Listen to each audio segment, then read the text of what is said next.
যে ভারত একসময় ভেবেছিল বাংলাদেশের মানুষকে চিকিৎসা দিয়ে ভিসা দিয়ে নিজেদের হাসপাতালের দাসে পরিণত করবে, আজ সেই ভারতের হাসপাতালগুলো রোগী না পেয়ে বন্ধ হয়ে যাচ্ছে। আর এটা কোনো কাকতালীয় ঘটনা নয়, এটা বাংলাদেশের নির্ভরতা ভাঙার এক সুস্পষ্ট বিজয়। ভারতের উপর নির্ভর করে মাথা নত করে চলার দিন শেষ।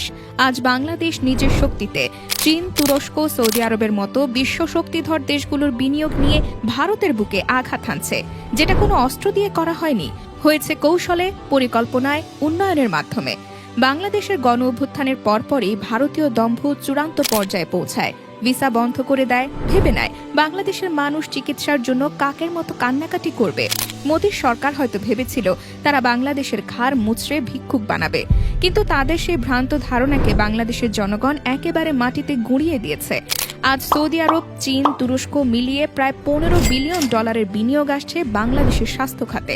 নির্মিত হচ্ছে 1 লাখ শয্যার বিশ্বমানের হাসপাতাল, যেখানে থাকবে আধুনিক যন্ত্রপাতি, আন্তর্জাতিক মানের চিকিৎসক, উন্নত সেবা। আর এর মাধ্যমে ভারতীয় চিকিৎসা সাম্রাজ্যের ওপর নামছে এক নিঃশেষ ধ্বংসের ছায়া। এই বিনিয়োগের সবচেয়ে বড় অংশ নিচ্ছে চীন। প্রায় 60,000 শয্যার বিশাল হাসপাতাল গড়ে তুলবে তারা, আর বাকিটা করবে সৌদি আরব ও তুরস্ক। ঢাকা সহ বিভাগীয় শহরগুলোতে গড়ে উঠবে এই হাসপাতালগুলো, যাতে বাংলাদেশের কোনো নাগরিককে আর ভারতমুখী হতে না হয়। ভারতের ভেতরে এখন হাহাকার। ইন্ডিয়ান হসপিটাল অ্যাসোসিয়েশন প্রকাশ্যে স্বীকার করেছে বাংলাদেশি রোগীর অভাবে তাদের হাসপাতাল বন্ধ হয়ে যাচ্ছে। ভারতের প্রায় 40 লাখ মানুষ যারা চিকিৎসা খাতে প্রত্যক্ষ বা পরোক্ষভাবে বাংলাদেশের উপর নির্ভর করত, তারা এখন বেকার হওয়ার মুখে। একদিকে চিকিৎসক, নার্স, ফিজিওথেরাপিস্ট, পরিবহন শ্রমিক সবাই রাস্তায় বসছে। কলকাতা, চেন্নাই, মুম্বাইয়ের হাসপাতালগুলো এখন রোগী খুঁজে বেড়াচ্ছে, কারণ তাদের রোগীদের 54% ছিল বাংলাদেশি। এই বিশাল সংখ্যাটা এক ধাক্কায় উধাও হয়ে যাচ্ছে। এমন অবস্থা হয়েছে যে দিল্লিতে নরেন্দ্র মোদীর বাড়ির সামনে বিক্ষোভ করছে ভারতীয় ডাক্তাররা, চিৎকার করে বলছে, বাংলাদেশিদের ভিসা দাও, না হলে আমরা না খেয়ে মরব। এই দৃশ্যই প্রমাণ করে এতদিন বাংলাদেশি রোগীরা ভারতের জন্য রেমিটেন্সের মেশিন ছিল। বাংলাদেশিরা প্রতি বছর শুধু চিকিৎসার জন্য ভারতে $10 বিলিয়ন খরচ করত, আর এই টাকাতে মোদীর সরকার নিজের অর্থনীতি চালাত। আজ যখন সেই উৎস বন্ধ হতে চলেছে, তখন ভারতের বৈদেশিক মুদ্রার রিজার্ভ 20 মাসের মধ্যে সর্বনিম্ন পর্যায়ে এসে ঠেকেছে, আর ভারতীয় রুপির দাম ইতিহাসের সর্বনিম্নে গিয়ে ঠেকেছে। এটাই বাস্তবতা। ভারতের দম্ভ আজ চূর্ণ বিচূর্ণ হচ্ছে।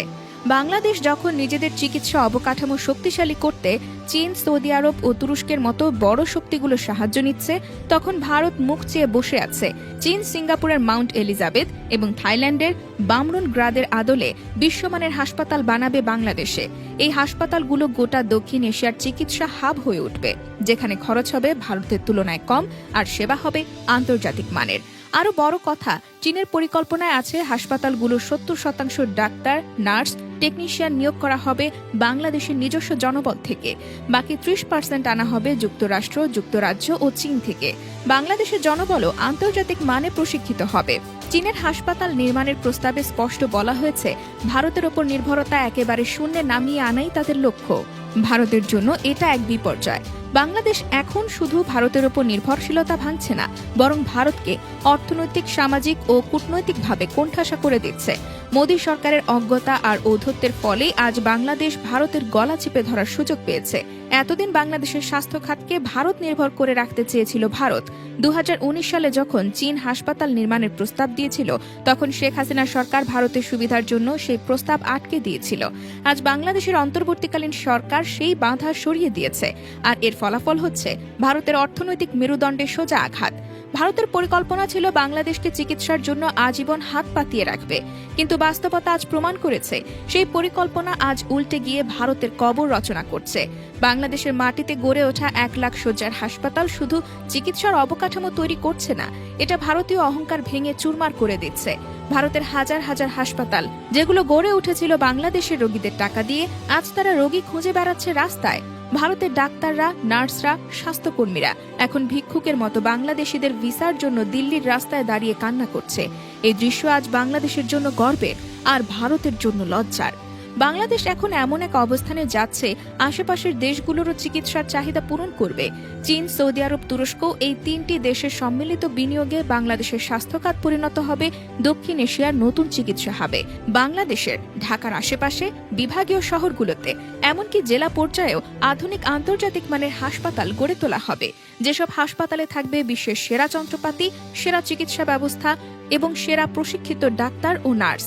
ফলে বাংলাদেশের মানুষ দেশেই উন্নত চিকিৎসা পাবে, সেই সাথে আমাদের আশেপাশের দেশগুলো থেকেও রোগী আসবে, আর ভারত তাকিয়ে থাকবে হতাশ, ভগ্ন হৃদয়ে। চীনের সিএমইসি যে পরিকল্পনা নিয়ে এসেছে সেটা ভারতীয় নেতাদের ঘুম হারাম করে দিয়েছে। বাংলাদেশের প্রতিটি বিভাগ ও জেলায় একটি করে আন্তর্জাতিক মানের হাসপাতাল গড়ে তোলা হবে, আর এগুলোর খরচ হবে ভারতের তুলনায় অনেক কম। মানে বাংলাদেশে চিকিৎসা সেবা হবে উন্নত, কিন্তু খরচ হবে সাশ্রয়ী। এতে করে যারা আগে চিকিৎসার জন্য কলকাতা বা চেন্নাই যেত, তারা এখন দেশের মাটিতেই সেরা সেবা পাবে। ভারত হারাবে বিলিয়ন বিলিয়ন ডলার আয়, হারাবে হাজার হাজার চাকরি, হারাবে আন্তর্জাতিক চিকিৎসা বাজারে নিজেদের গুরুত্ব। তুরস্ক বাংলাদেশের চিকিৎসা খাতের উন্নয়নে এগিয়ে এসেছে। তুরস্কের বিশ্বমানের ডাক্তাররা বাংলাদেশে এসে চিকিৎসা দেবেন, যাদের দক্ষতা, সততা, পেশাদারিত্ব আজ বিশ্বব্যাপী প্রশংসিত। অন্যদিকে ভারতের ডাক্তাররা যাদের অর্ধেকের বেশি জাল সার্টিফিকেট নিয়ে চাকরি করে, তারা ভুল চিকিৎসা দিয়ে জীবনই কেড়ে নেয়। ব্রিটিশ সংবাদ মাধ্যম বিবিসির রিপোর্ট অনুযায়ী ভারতের প্রায় 50% ডাক্তার জাল সনদধারী। ভাবুন একবার, যাদের হাতে আপনি প্রাণ দিয়েছিলেন তারা আদৌ ডাক্তার ছিল কিনা, এই প্রশ্ন উঠছে। অথচ আজ বাংলাদেশের মানুষ সত্যিকারের প্রশিক্ষিত আন্তর্জাতিক মানের ডাক্তারদের কাছে চিকিৎসা নিতে পারবে নিজের দেশে, আর ভারতের এই ভুয়া চিকিৎসা সাম্রাজ্য চোখের সামনে ভেঙে পড়বে। সৌদি আরবও বাংলাদেশের সঙ্গে কাঁধ মিলিয়েছে।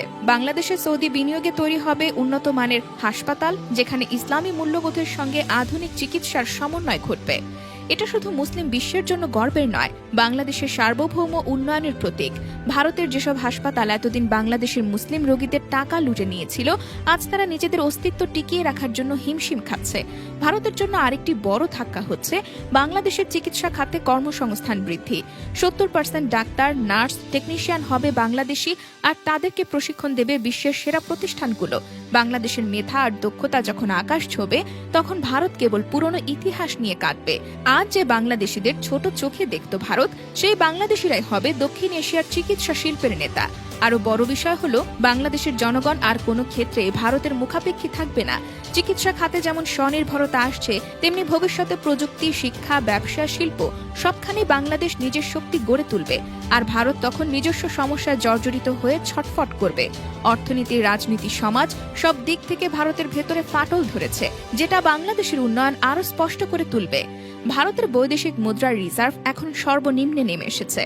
রুপির মান পড়ে যাচ্ছে রোজ, আর বাংলাদেশ তার উন্নয়নকে পুঁজি করে এগিয়ে যাচ্ছে নতুন যুগের দিকে। ভারতের বাজারে চাহিদা কমছে, তাদের রপ্তানি কমছে, অথচ বাংলাদেশের ওপর ভর করে চলা চিকিৎসা ইন্ডাস্ট্রিও এখন শেষ নিঃশ্বাস নিচ্ছে। অর্থাৎ ভারতের জন্য একের পর এক ধাক্কা, একের পর এক পরাজয়। আজকের বাংলাদেশ আর ভারতের পেছনে হাঁটা, ভিক্ষা করা দেশ নয়। আজকের বাংলাদেশ উন্নয়নের রোল মডেল। চীন, সৌদি আরব, তুরস্কের মতো বিশ্ব শক্তি আজ বাংলাদেশের পাশে দাঁড়িয়েছে, আর ভারত তারা নিজেদের ঔদ্ধত্যের ফল ভোগ করছে। বেকারত্ব, অর্থনৈতিক পতন, চিকিৎসা ইন্ডাস্ট্রির ধ্বংস সবই এখন তাদের কপালে। বাংলাদেশ মাথা উঁচু করে দাঁড়িয়েছে। ভারতীয় দম্ভ ভেঙে বাংলাদেশের জনগণ আজ প্রমাণ করেছে, যদি মনোবল থাকে, যদি পরিকল্পনা থাকে, তাহলে পৃথিবীর কোনো শক্তি এক জাতিকে দমিয়ে রাখতে পারে না। আজ ভারতের প্রতিটি দম্ভিত চিৎকারের উত্তর হচ্ছে বাংলাদেশের উন্নয়ন, আর সামনে অপেক্ষা করছে এমন এক ভবিষ্যৎ যেখানে ভারত শুধু স্মৃতি হয়ে থাকবে, একটা দম্ভের নাম, একটা হারানোর সুযোগের নাম।